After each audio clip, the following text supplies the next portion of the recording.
চীনের দরজায় কড়া নাড়ছে বছরের সবচেয়ে বড় ও আলো ঝলমলে উৎসব বসন্ত উৎসব। সেই সঙ্গে আছে নববর্ষ বরণের আহ্বান। যেদিকেই চোখ যায় নগরী যেন ভেসে চলেছে লালের স্রোতে।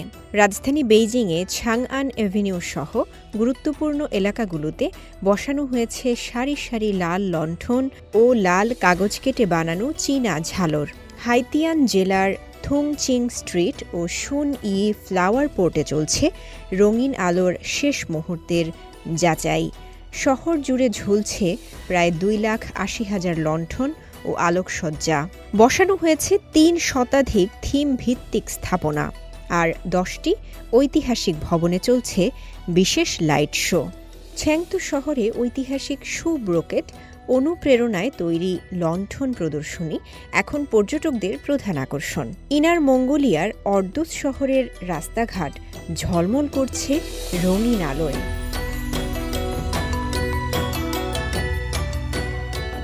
চীনের বিভিন্ন প্রান্তে নববর্ষের বাজারে উপচে পড়ছে মানুষের ভিড়।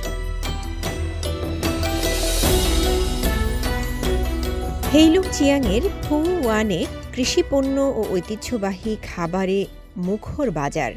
চিলিনে লোকনৃত্য আর গ্রামীণ নববর্ষ সামগ্রীর উপহার।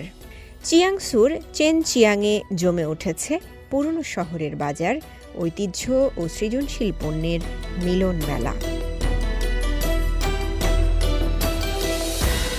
ওয়াংতুনের চুহায়ে পুরনো চীনা কারখানা রূপ নিয়েছে বসন্ত উৎসব মেলায়, যেখানে হংকং ও ম্যাকাও থেকে আসছেন দর্শনার্থীরা। এদিকে শান্তুংয়ের ইয়ানথাই শহরে ঐতিহ্যবাহী নকশার ভাপা পিঠা বা স্টিমড বান বিক্রিতে তৈরি হয়েছে রেকর্ড।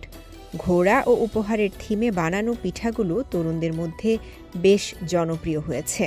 ফুচিয়ানের সিয়ামেনে রাস্তা জুড়ে চা টেবিল পেতে মানুষ উপভোগ করছে গরম চা আর স্থানীয় নাস্তা। এছাড়া নিংশিয়াহুই স্বায়ত্তশাসিত অঞ্চল, আনহুই এবং হাইনান সহ বিভিন্ন প্রদেশে নববর্ষকে স্বাগত জানাতে চলছে বর্ণিল আয়োজন। 17 ফেব্রুয়ারিতে উদযাপিত হতে যাওয়া বসন্ত উৎসবের মধ্য দিয়ে চীন পা রাখবে ঘোড়াবর্ষে। আলো, সংস্কৃতি, খাবার আর উচ্ছ্বাস, পুরো চীন যেন এখন এক সুতোয় বাঁধা। এই উৎসব শুধু একটি ছুটি নয়, এটি চীনের ঐতিহ্য, পারিবারিক বন্ধন আর সংস্কৃতির প্রাণ স্পন্দন। রওজে জাবিদ ঐশী, সিএমজি বাংলা।